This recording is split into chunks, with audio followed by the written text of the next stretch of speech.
Siglin, the media strategy principal at RealSolver Incorporated, and I have with me a gaggle, as opposed to a Google, of people today on air. First, we're going to talk to the regulars, which are Eric Schumacher-Rasmussen, who's elevated to VP and editor of streaming media in I think since the last time we were actually on the air, right, Eric? Yep, right at the beginning of December. Right, awesome. And then we have Mark East at 090 out in San Diego. And Mark, say hi real quick. Sorry, I had to unmute to do that. Hi, everyone. Awesome. And then, of course, we have Dom Robinson at Ideas in Brighton. All right. Hey, guys. How you doing?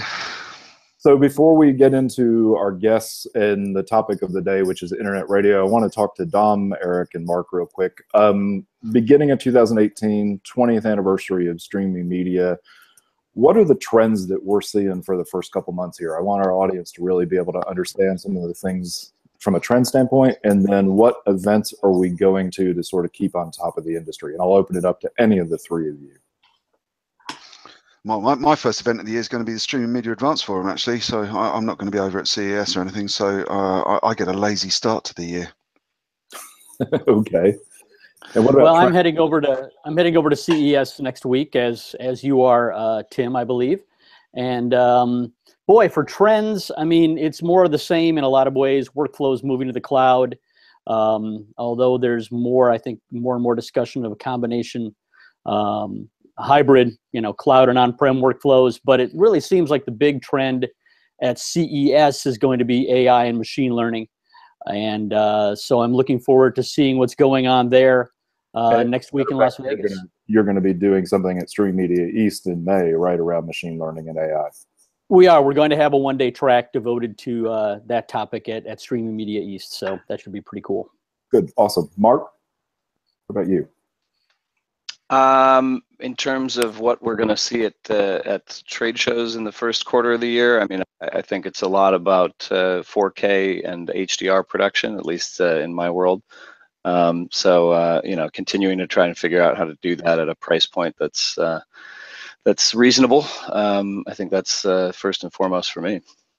What about Webrtc and Flash? I know we've talked a couple months ago about the fact that you still see a lot of Flash. Do you think from a trend standpoint we're going to see that deprecated out here in the first quarter of the year, or will it sort of continue to have legs?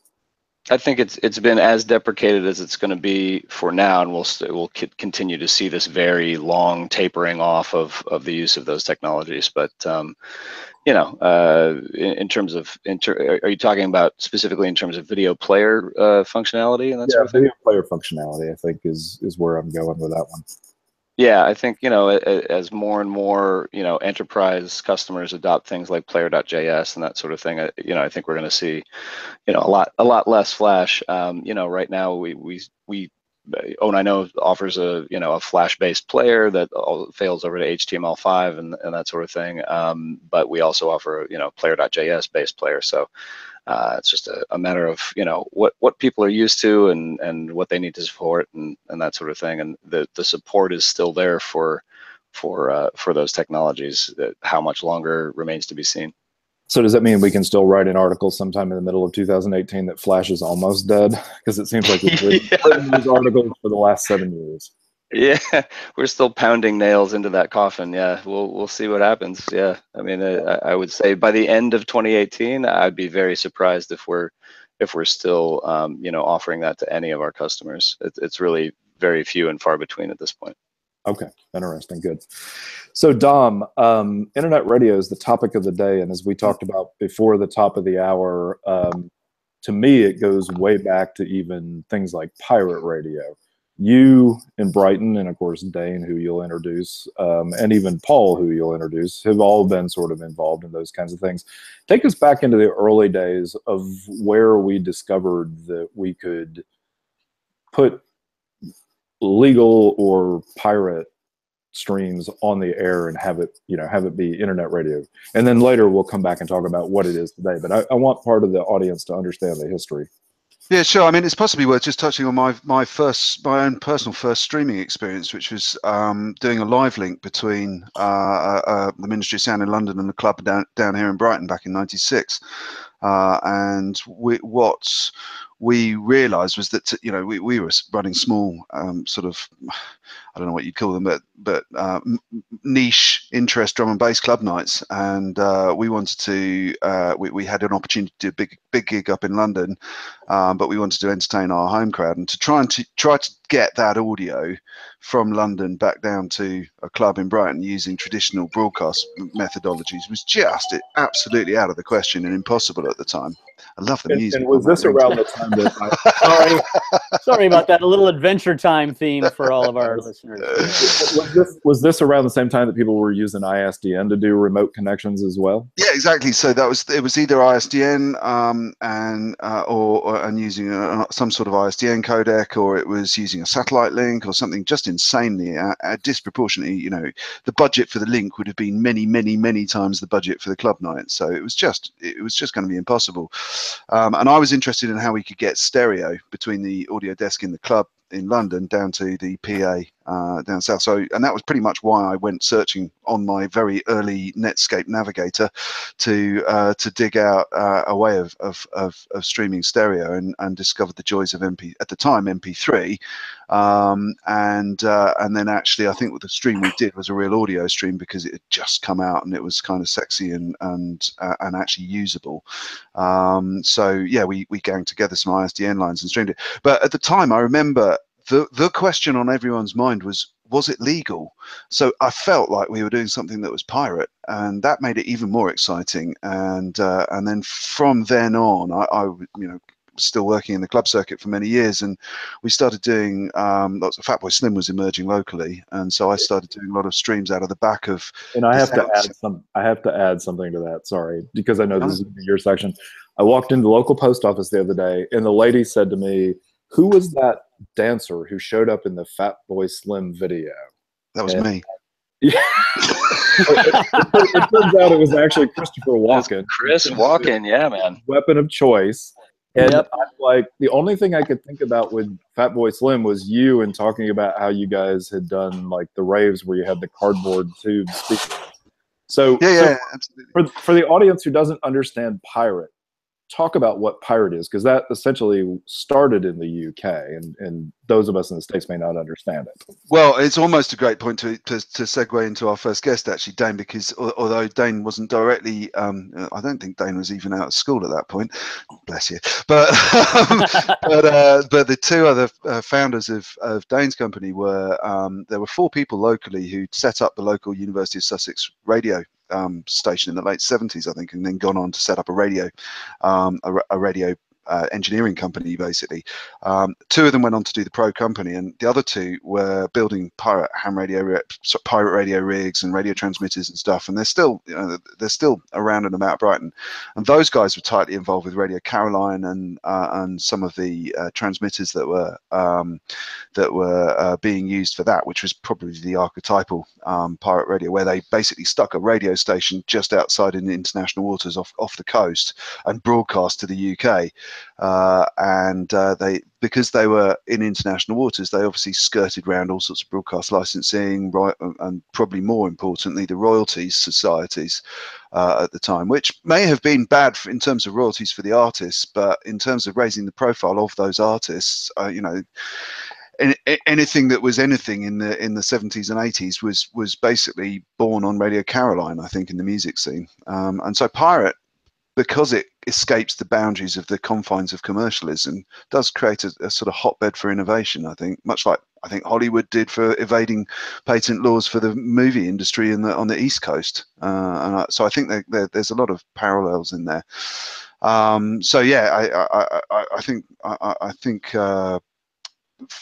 for that reason, the excitement for me was, God, I can turn up with a laptop, or at the time it was probably more like half a rack of computers or something, but I could turn up with a pile of hardware, plug in at the back into a phone line, and at the end of the day, a phone line was good enough to do a 56K or a 48K audio stream, and I could do the same as a radio station could, and I could get exposure for underground artists and up and coming artists online to their communities. and we were in a very grey area of the law as to whether it was legal or not, whether these are, you know, if you shared the links on email only, was it actually a private members club rather than a public broadcast? And you know, we played lots of games for a long time.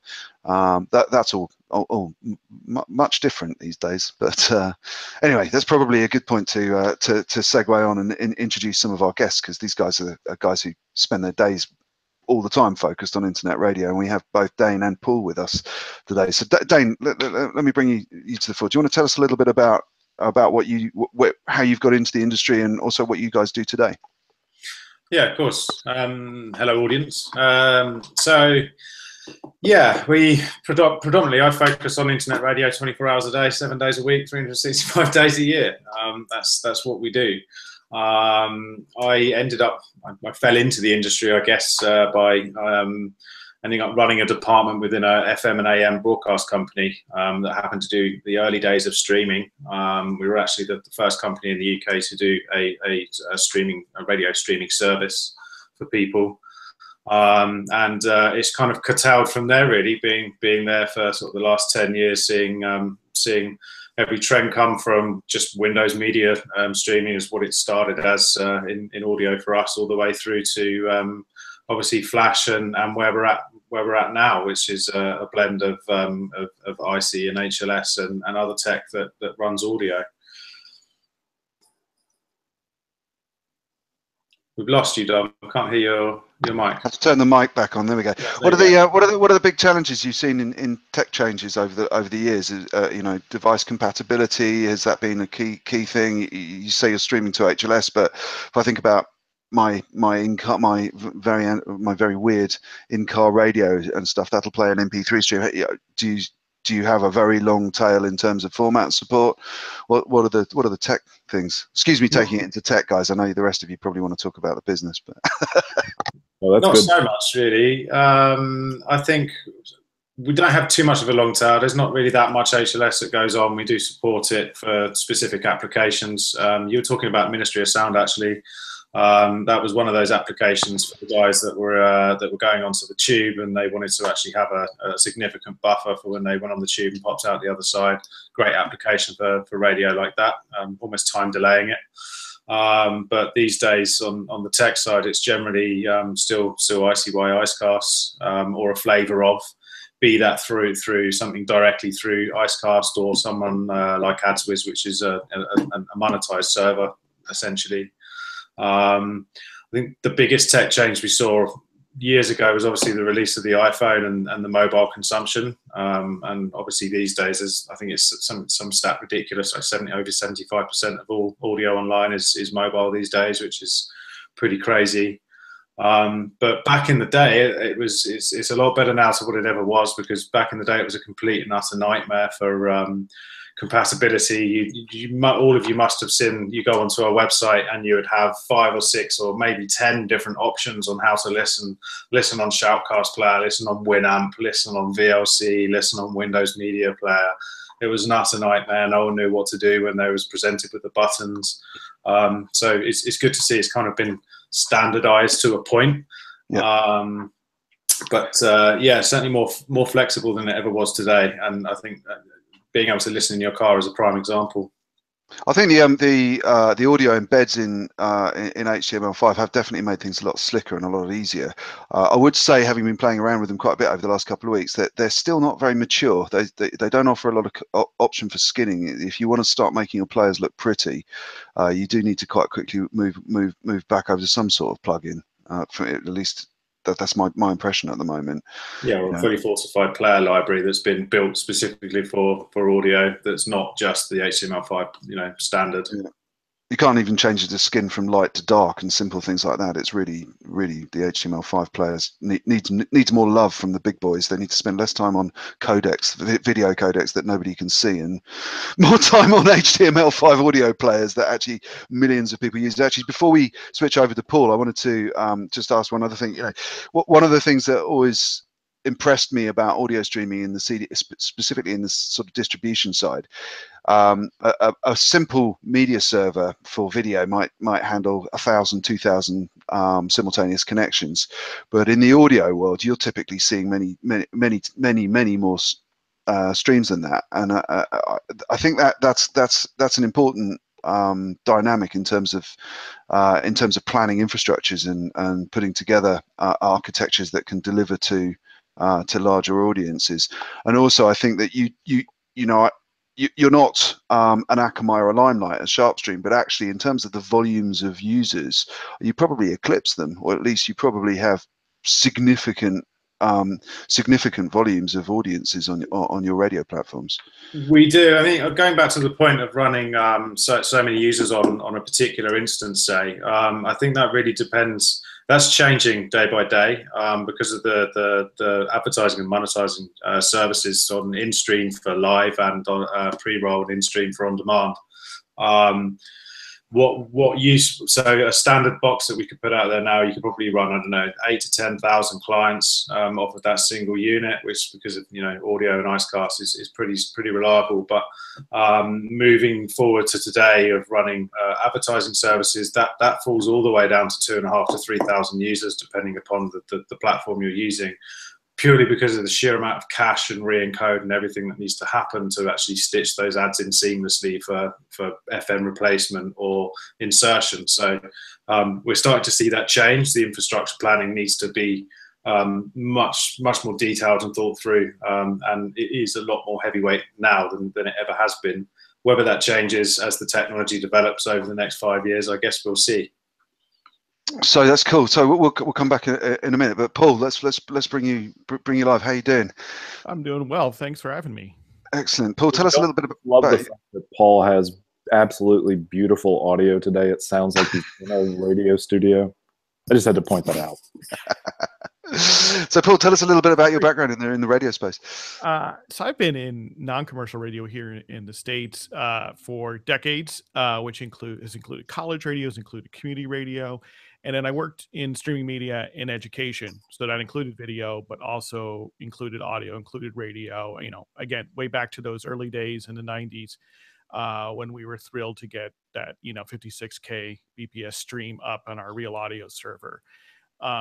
So I've sort of watched this sort of transition. I'm remembering back around 1996, I was in Champaign-Urbana, Illinois, which is where the University of Illinois is, and a new commercial radio station went on the air called The Web.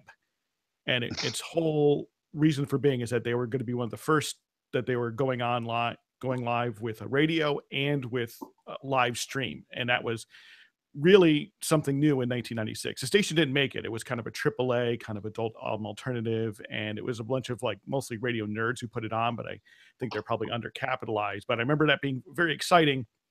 And so at the community radio station, college radio stations were not online at that point. But even just, in the late 90s is when a lot of colleges in particular, universities in particular, were doing a lot of pioneering work with streaming and testing its limits. And so a lot of college stations, frankly, United States, were the first to go online with internet radio, I think ahead of a lot of the commercial radio industry. I think public radio here in the United States as well led the charge way ahead of the commercial industry. And again, that was before we had any real legal apparatus. There was no regime to know what to deal with it.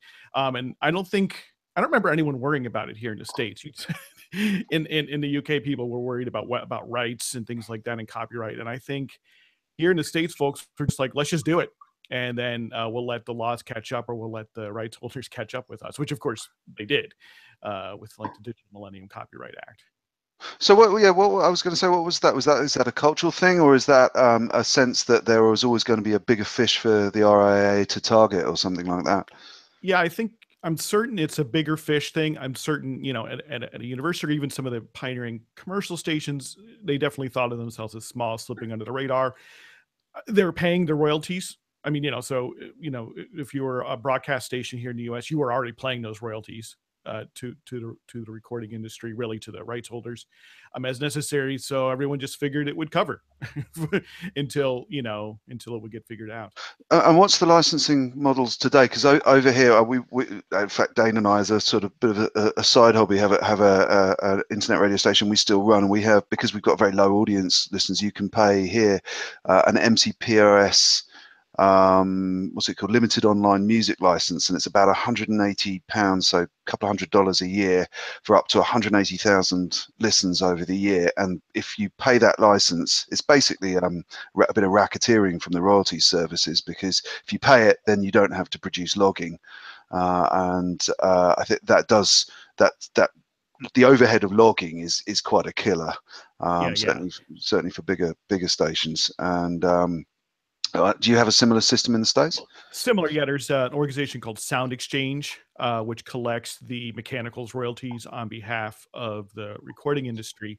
One of the problems for small webcasters here in the States is that last year, at the beginning of 2017, there was a law which basically provided that same kind of small webcaster fee structure like you have in the UK for small webcasters here, and that went away.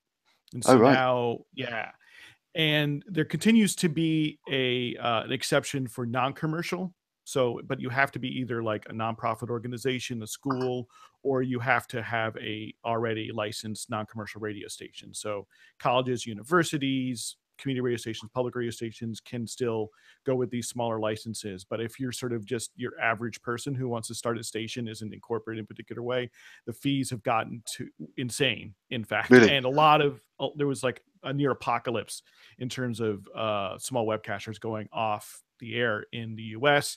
That coincided with there was an organization called Live 365. It was a pioneering radio streaming host that sort of was just another nail in their coffin, and they went away about a year and a half ago.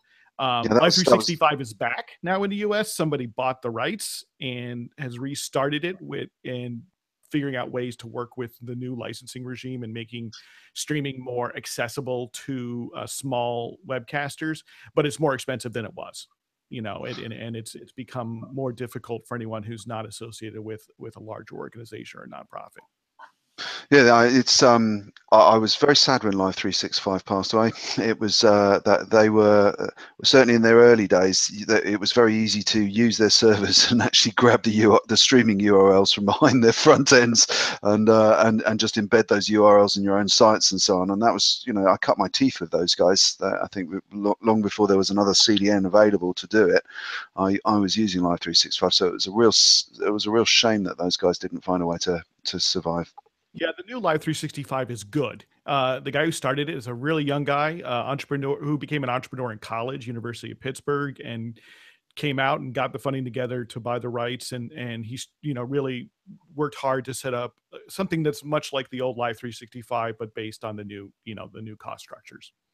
And I think this is a question for both you and Dane, actually. Really, a lot of I think a lot of the guys who are starting up internet radio stations at the moment, if you look through, say, the iTunes internet radio station list or those sort of aggregation points, most of them are done for love. There's probably, these are completely conjectural estimates, but I would guess that 50% of commercial stations simulcasting. And the other 50%, a large number of the streams, are people who are creating some sort of output for love, because they love their music, or they love their talk show, or they love their particular mix of content. Are you finding that with the people you guys are both working with? Not so much recently. I think a lot of the people that we've taken on recently, maybe it's because we're at the higher end of internet radio hosting. We're not the $10 for unlimited streaming service. We are a professional service that's multi-clustered and gives you all the stats and everything that you need. So a lot of ours have actually been startups due to the fact that they can now do advertising services within the audio streams, rather than having to go and do that sell locally on the ground and get sponsorship. But I think a lot of what I've seen is that the people that were doing it for the love have switched from doing an internet radio stream to actually starting to produce podcasts, because there's more budget and I guess there's a big hot buzz around podcasts at the moment. And Paul, that's something I wanted to find out actually, was from the death of 365. Do you think that a lot of those users migrated towards producing podcast content?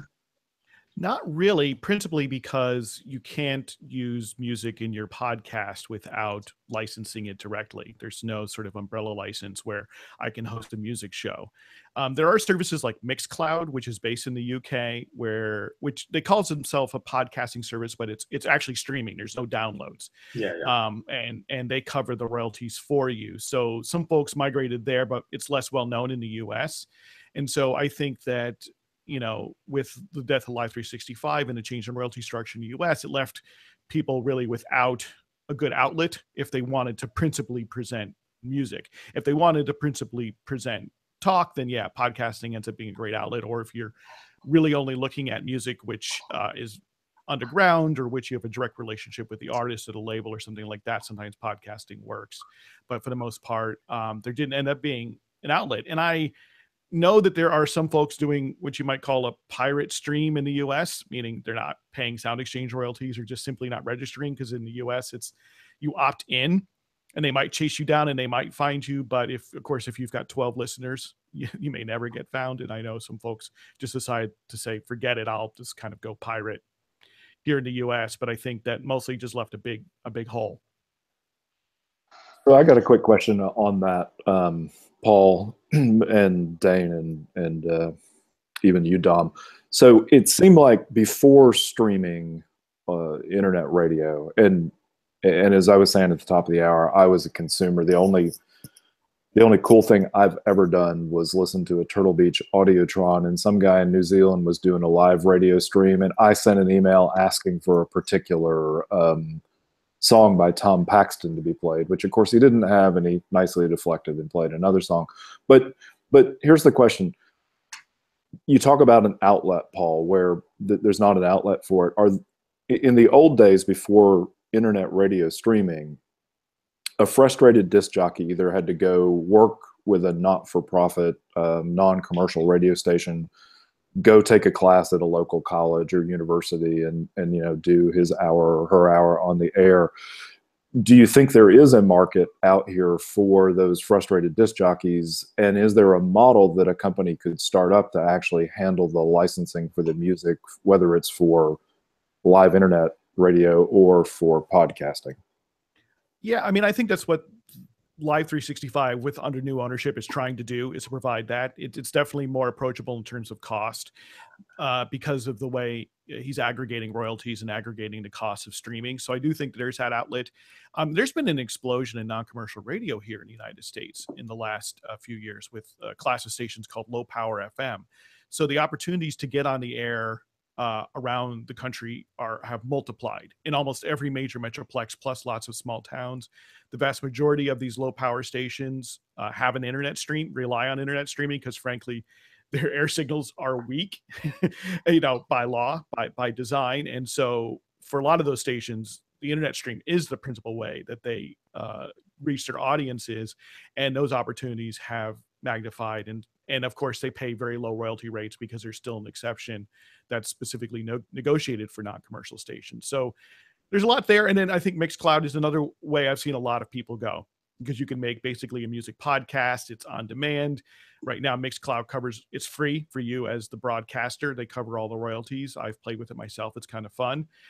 It's still more popular in Europe and the UK, but it's growing in popular in the US. I know they've opened up a New York office. So I think there are a lot more sort of places, but you got to look around. You got to try and find them.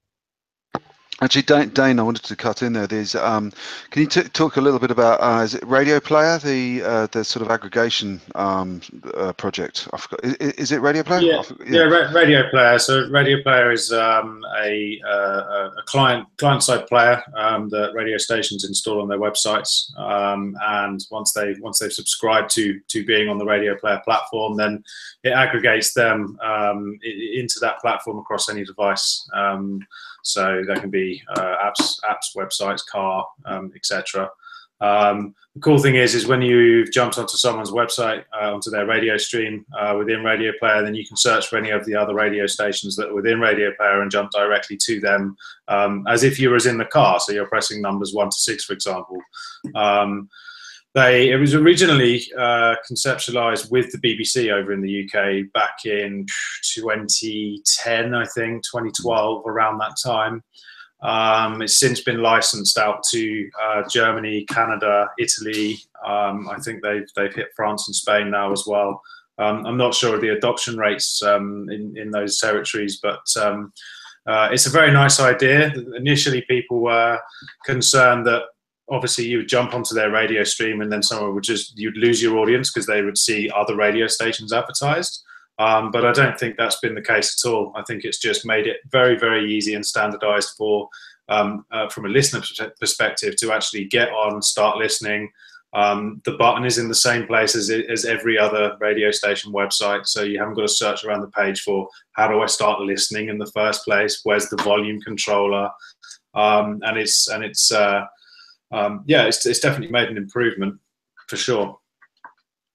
Yeah, it's good stuff. I think the other piece we were talking about a couple of months ago is one of the things I think is lacking is form factor on apps. I'm going to give away an idea because I'm actually frankly never going to get around to making my millions out of it. But I think it's long overdue that we get a smartphone app, which when you put your phone in the car that way round, it looks like an old traditional radio.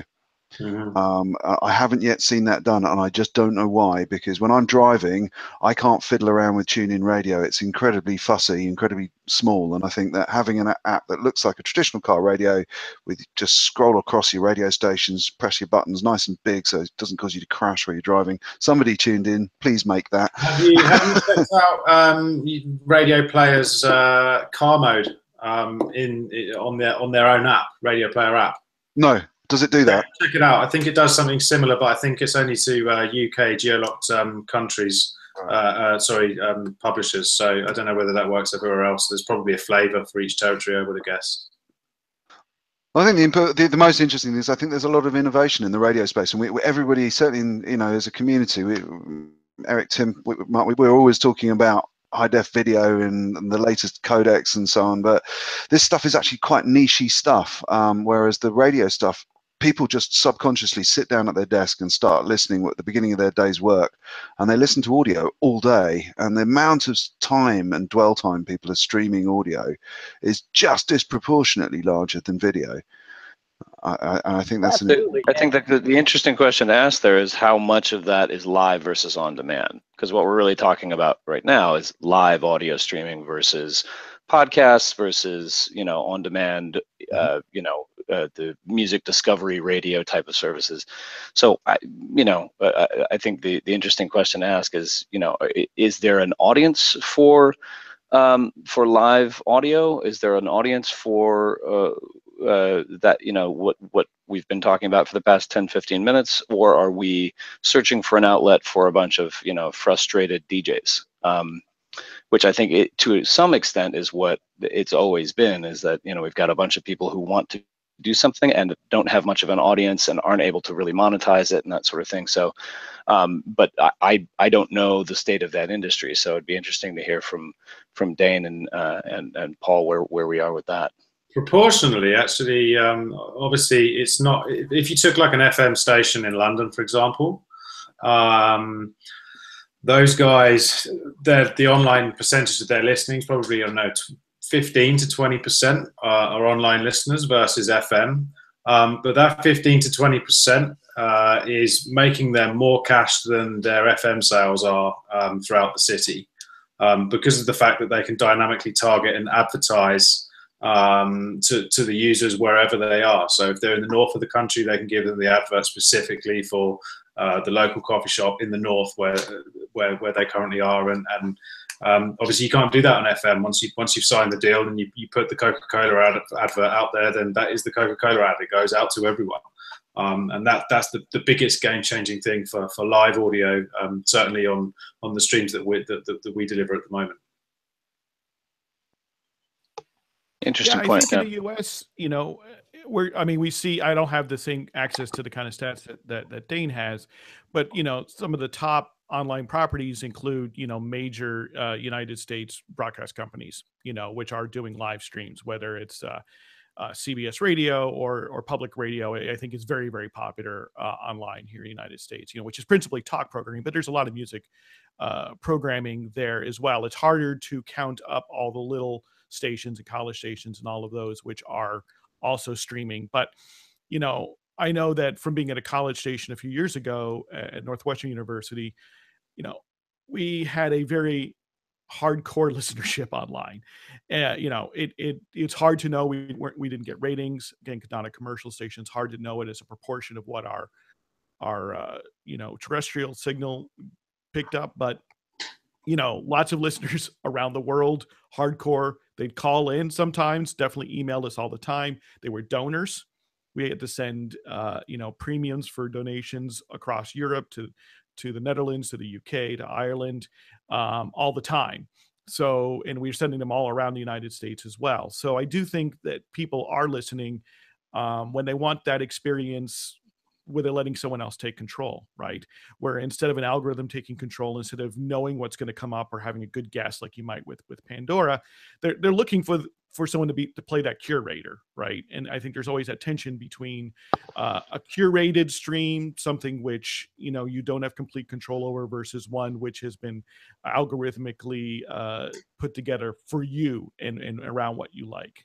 You know, I guess my question is, does that curated experience need to be live necessarily? Or, I mean, obviously Spotify's had quite a bit of success with curated playlists, and now Apple Music is doing the same thing. And, you know, is there any cachet to it being live? Is there any value to it being live? Or, but even Apple doing its curated playlist, it still has Zane's live show. I mean, the beat exactly. And that kind of thing.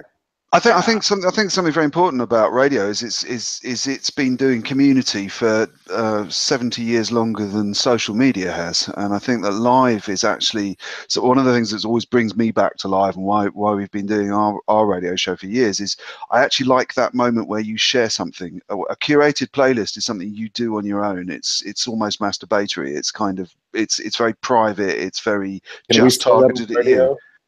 Say again? Do we say that on radio? Oh, I don't know. We're on our own podcast. We make our own rules here. But I think there is something really important about when you can the following day see somebody else and say, "Did you hear that?" And you can't do that with a Spotify playlist or an Apple. You might say, "Have you tuned into this yet? Go and find it." But what you get with broadcast and live streaming of any type is you get that ability to say, "Did you see that last night?" to other people, and that's an incredibly important. It's the same as going to a live gig. You know, were you at the gig? Eric, I think you should be chipping in here because you've been a music industry. You know, it's funny you mentioned that from your standpoint at least. You know, the playlists that people create, those are masturbatory or masturbatory, as you would say. But you know, really, so is a freeform DJ. But in both cases, it just matters how interested other people are in someone else's onanistic creations, right? And all of this comes down DJ to is aware of the audience, though. I mean, so it's there's a bit more exhibition in it. True, that's true. And yeah, obviously, if the DJ, you know, is although we don't know what he was doing in the studio at that point, right. But I would argue though that people who are creating playlists and sharing them, even though they are not necessarily interjecting commentary between tracks, they are also aware of an audience, or at least a desired audience, if they're any good at it, right? Yeah, if they're sharing, if they're sharing, I agree. Right. And so, you know, so much of this to me comes down to, from a consumer standpoint, you know, we've always talked about lean back versus lean in experiences.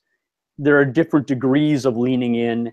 You know, the closest degree of leaning in is me going to my own collection, picking out an album, or going to my iTunes and picking out a song and playing that song.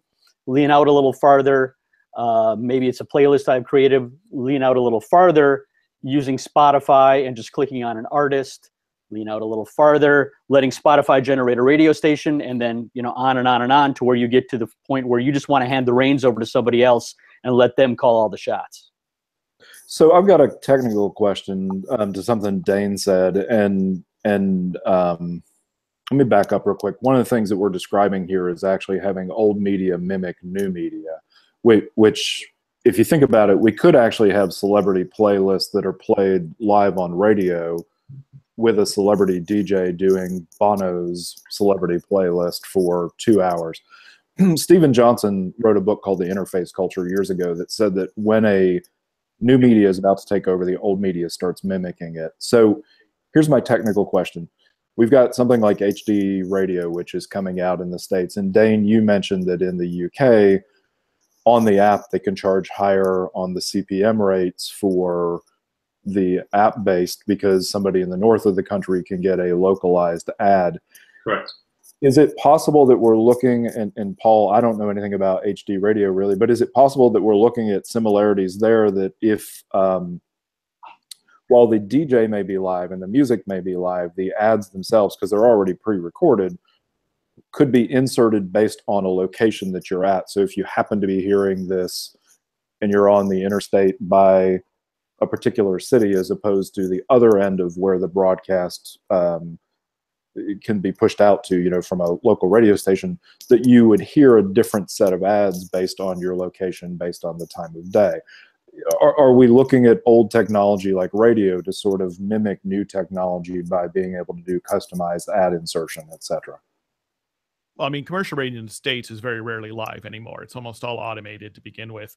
And when it comes to any individual station with regard to its terrestrial signal, I mean, the signal is the signal. So there's not going to be really any differentiation. So nothing in HD radio will change that kind of thing? No, HD radio is kind of a sort of moribund technology on arrival. You know, it allows you to multiplex in a digital signal in with the analog signal on the FM or AM dial. Part of that is multiplexing. It allows you to have additional channels, but the receiver penetration is poor. There's almost no home receivers to speak of. And so it's principally in the car. But HD radio, because it's multiplexing with the FM dial, is broadcast at a much lower power so that it doesn't cause interference. So your ability to receive HD channels can vary all the time. Most stations haven't really known what to do with it. It can carry extra data services. That's probably where the monetization is coming in. It can carry traffic and weather and things like that. And I think that that's where stations will be using it. But it's kind of dead as a broadcast technology. Stations do use it as a way to multiplex and have some additional streams. One way they do it, frankly, is to broadcast it into repeater stations called translators. That's permissible so that they can kind of create a second station on the cheap, basically with a lower powered station or translator that's easier to get and sort of a route around the rules in a certain way. But for the most part, no, when it comes to that kind of ability to target, you're targeting station by station. Now, online, on streams, often, yes, there's some degree of, they work with a company like AdsWiz, and there is definitely ad injection and being able to personalize the ads much more so. I'm not in commercial radio, so I don't really know how those CPMs are working, whether they're high or lower compared to the terrestrial. So I think to answer the technical question, Tim, the technology is there for the HD radio format. It's a matter of the receivers that don't have the ability to store and play out individualized ad content that I think would be the limitation. Am I correct there, Paul? Now the technology is not really there. It's all real time. So, I mean, you can't individually address a receiver. So, you know, and it doesn't know where you are. So it's really just a multiplex. It's like digital. It's just like digital television. It's just like ATSC in terrestrial broadcast. So one last point on all this, and then I want to jump over to the flipboard as we come down to the last 15 minutes. Paul, you said something. You said, you know, most commercial isn't even live these days. It's all pre-recorded. Essentially, it's a giant playlist. So is internet radio and non-commercial radio like university radio the last bastion of actual live radio? In other words, is radio as we know it for 85% of the dial just a big playlist? And what we're looking at from an innovation standpoint is the small radio stations and now these internet radio streaming stations. For the most part, yeah. I mean, you have syndicated morning shows. I think and those are live, sort of by definition, and there are still some local radio shows. But from a music standpoint, yes, principally you're looking at non-commercial stations, and there's some big ones like The Current, which is in Minneapolis. It's part of Minnesota Public Radio. WNYC has been very innovative, and also very innovative in creating these secondary streams. And we're seeing that in a lot of public radio organizations where they'll put them on their HD 2 and 3 channels. These other really boundary pushing streams that really are principally for online.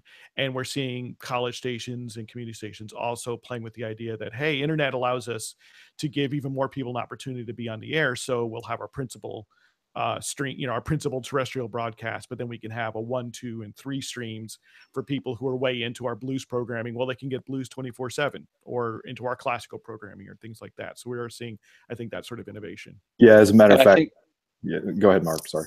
I was just going to say, I think it's important to note that as everyone's kind of figuring out, who's consuming what content where, and long tail content continues to kind of spin off into these various web-enabled properties and stuff, that even the big guys like CBS Radio, which is now Entercom, they're like, I've heard that they're now reprioritizing live shows, on certain stations in major markets now, just to see who listens and if there is a peak in listenership that they can monetize on. So I think it's the last nail to to call back to something we were talking about earlier. The last nail's not in the coffin for live radio, so to speak, at this point.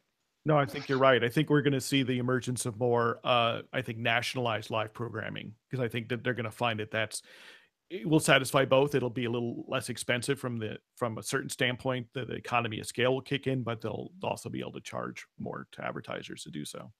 Guys, I just want to chip in something while we're just touching on this advertising issue. It's quite interesting. I was over Christmas. There was somebody who's an author. He's a non-techie who was on my Facebook feed, and he made a comment that he was very frustrated that I think it was an Irish or a German radio station that he regularly used to tune into and listen to, had now obviously got a digital ad insertion system built in, so was bringing him localized adverts for his local quick fitters or whatever it was, and he was really frustrated because he used to really enjoy listening to the adverts for the local Bavarian beer or for the local Irish stout or whatever it was. And actually, it's quite an interesting thing. He was actually part of the value was listening to these weird and wacky products that people buy from around the world. He's an author and he's wanting to write about authenticity in a place, and he's not able to hear what the authenticity is. That makes perfect sense to him. Yeah, it's just an interesting. It was an interesting counterflow. It was. I explained to him what had happened in the last year with the emergence of AdSwiss and so on, and he basically stared at me through Facebook as if I was mad. Paul brings up an interesting point about national broadcasting, and of course, in the UK, you guys have national broadcasting, as you were describing, Dane. But on the video side, we're sort of looking at the idea of global live television shows. We have The Voice in every country, or almost every country. But what about the idea of having The Voice kind of like Eurovision, where it goes across multiple countries?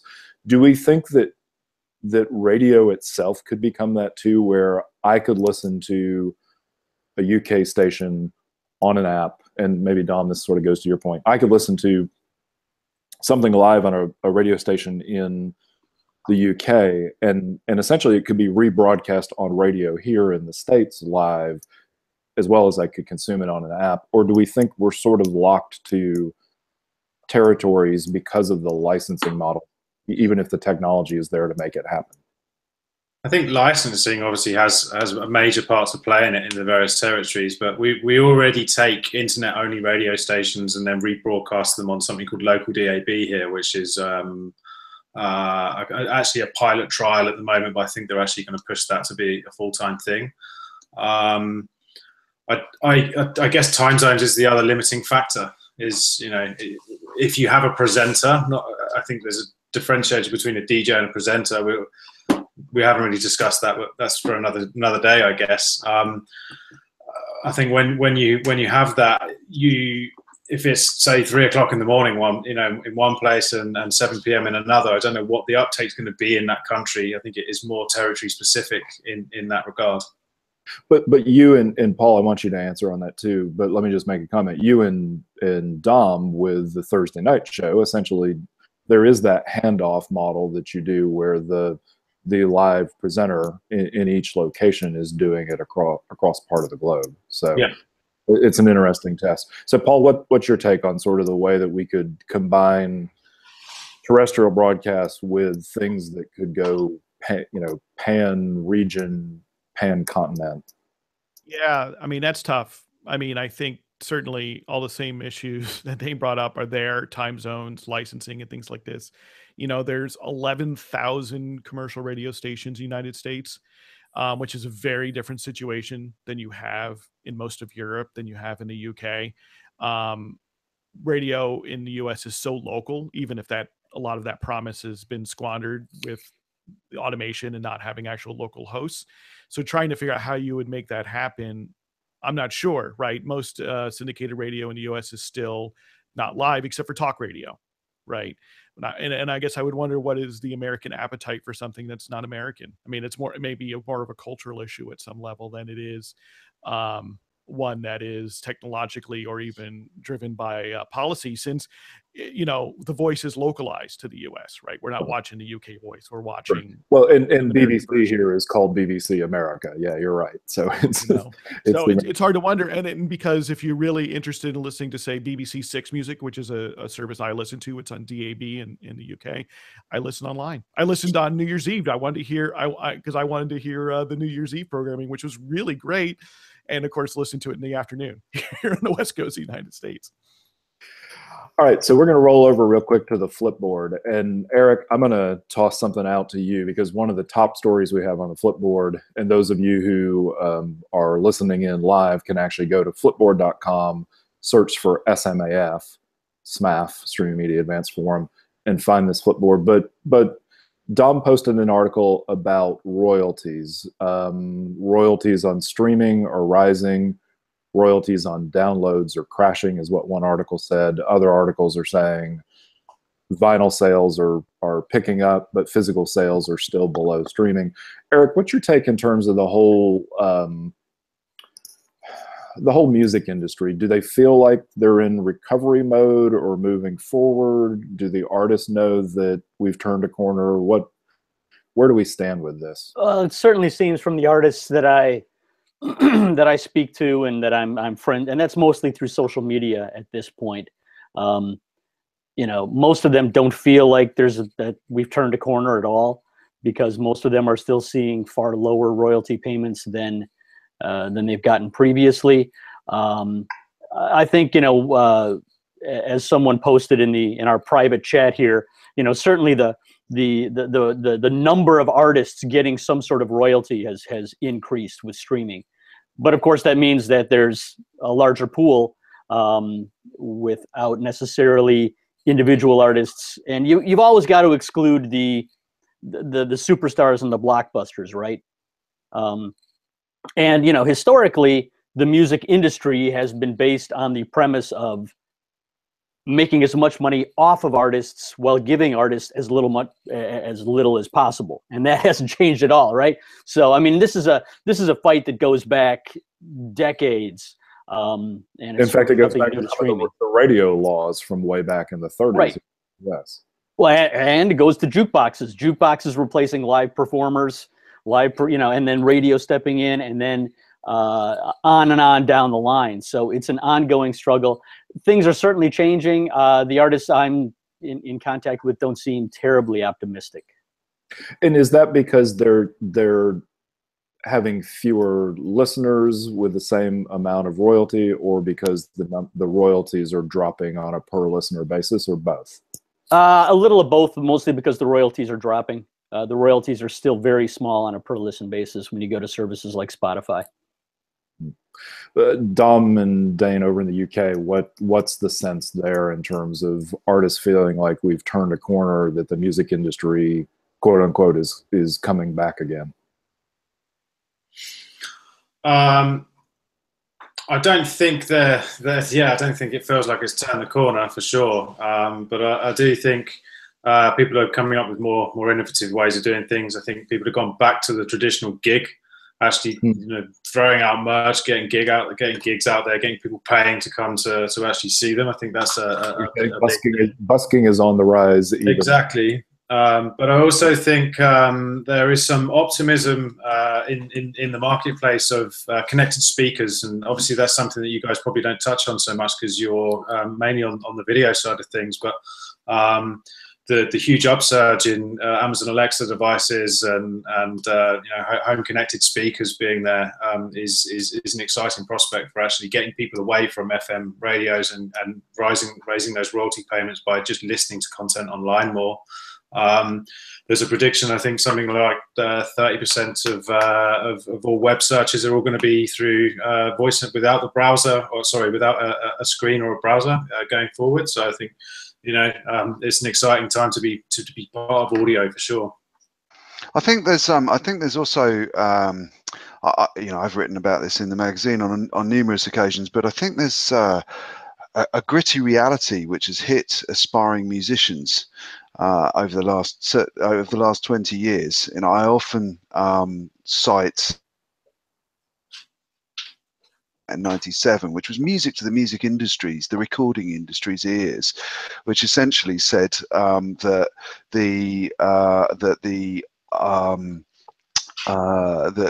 internet would never be able to deliver multimedia. It should be focused on as a mechanism for selling DVDs and CDs, and the music industry loved that, and they embraced it wholeheartedly, and they thought the internet would go away. And then, well, Mark turned up with mymp3.com and shook the bag, and then Napster happened, and the beginning of the end. And the world, exactly, and the world moved. But I think it was apparent to me in the early 90s that no artist made money out of music anyway. It was just it was a hobby that people sunk money into and tried to become the next Rolling Stones or the next Beatles. But that was a niche monopoly from vinyl presses 20, 30 years before that. And what's happened is the competitive landscape has completely changed. And now what can happen is the millions of artists who used to play in pubs, in local bands and so on, not only are they still doing that, but they can reach an audience and make people aware of what they're doing through Facebook, through social media, through internet radio. And so actually artists who were willing to work for a living rather than pray for a royalty billion are in a gritty way accepting that. So, one of my favorite local artists, Mr. B, he gigs 4-5 nights a week. He earns a living as a minstrel, as they always did for 2 millennia before the vinyl press appeared. And so I think actually what's happened is a dose of reality's come back in, and artists have now found each other and realized that there are millions and millions of artists who are unsigned who can go out and create entertainment. What I also do think is inhibiting some of the success of that is I think it's harder to get people off their computers to go to pubs and to pay artists a few quid or drop money in the hat, because people are stuck in front of Netflix all the time. So I think that there's been some changes culturally which make it look like artists aren't making money, but what's really happening is Bono isn't making as much money, but actually millions and millions of artists are making a little bit more money than they used to. That's my own feeling. It's interesting, Dom, you sort of describe a scenario from Fahrenheit 451 where in Bradbury's novel, everybody is consumed by the entertainment within their house and won't go out. Yeah. But I think we do see a trend in millennials, and I'm starting to see data that says people are now treasuring that live experience more and more. And if the artist can then meet them at that point, whether it's a pub, whether it's some other venue that they're not paying $100 a ticket, that they can go enjoy for an evening, as opposed to, having to think about spending the money, that really may be where we're coming back to. Well, I think in some ways social media has probably brought that awareness together. Now it's possibly, although we've probably had 2 years of discovering that as well as social media bringing us together with our friends, it also puts us face to face with our enemies much more, and I think that's really what's happened with social media in the last 18 months. So I actually tried to rejoin Facebook and I wasn't allowed because apparently I'm not a legitimate person. So those of you who know I haven't been on Facebook. We've known that for ages, Tim. We've known that for ages. I'm just a talking head sitting here in Tennessee. So, all right. I think one thing to note is touching on that, Dom, is you need to look at the rise of the amount of festivals that have started up. Certainly here in the UK, I don't know about everywhere else in the world, but there used to be in dance music, I don't know, there used to be 3 or 4 major ones in the UK every year. I'd say there's probably 50, 60 of them now every single summer. So that kind of backs up the point of having that touch point of live artists, live music in front of you. So let me ask to sort of recap everything here, Dane. That's a really important point. Are those festival organizers open to the idea of also live streaming that for those people who can't attend? Maybe it's geo-blocked within the country, so it's only somebody, say, in the US or Europe who can't attend a UK festival, as a way to then drive future attendees or make people feel part of that community? Or is the assumption that if I'm going to do it live, I'm not going to stream it because I want people to pay ticket? I think a bit of both. So we have already done some streaming from festivals. Generally, the more independent ones are much more up for it. But again, we still come across artists and royalty problems and rights, etc., etc. So there's a big one here called Love Supreme, which is a jazz festival. A few of the artists there were very, very happy for us to stream the content. But there was a few that were just absolutely no-goes, and I think until the problems change with legalities, then festivals are still going to continue to be nervous about it. But I don't think they're nervous about opening the floodgates for potential more listeners. I think they're actually excited about being able to do that kind of thing. But again, it always comes down to the music rights and who's paying. Awesome. Yeah, of course. All right, gentlemen, this is the end of the hour. I'm going to say thank you to Mark and Paul. Dom, I'm going to give you the last word for the Thursday night show, since you're rolling straight over into that. And you, I think, mentioned in the chat something about artists and festivals. So just talk about that briefly and then take us out. Cool. Yeah. And I need to make sure I have my mic on the right way around. Yeah, I also want to say thanks to Dane, and Eric had to disappear, but he wishes you all well. But yeah, later on tonight on www.thethursdaynightshow.com, I'll be playing, as I do, on the first Thursday of every month, making my first Thursday of every month very busy. Dane, you're on a bit later in the month as well. So, and any other DJs who want to join us, do please tune in. We are a not commercial internet radio station. Our tagline at the moment is internet radio as it used to be. But we just got approached today, interestingly, topically, we just got approached today to provide 4 days of entertainment and programming at a festival and stream it live. And that's a festival which is already pretty much sold out, so they're just looking to add more diversity and more raw talent basically to their programming. So, and that's entirely come because we've been doing something fun online. So strongly recommend, if you're thinking about it, getting an internet radio station going. I also want to say one last thing, which is I'd like to invite you guys back. I'm hoping to get a couple of other well-known names in the podcasting and internet radio space back in, and I'd like to try and get a focus on audio podcasting and internet radio on a quarterly basis on SMAF, because it's an area which I'm passionate about. I think there's a lot to talk about. It brings a lot of issues in which are not normally discussed in the video streaming space, which is normally obviously very central to what we do on SMAF. So hopefully, Dane, Paul, we can get you guys back. Mark, I'm sure you'll be back with Tim and Eric and myself next month. You bet. We have got a guest. I'm not going to name him because I'm not 100% certain he's going to be here because his circumstances changed, but he's very well known to all of us. So keep tuned, stay on our social media, and thanks very much, guys. See you all soon. Thank you. Thank you. Have fun.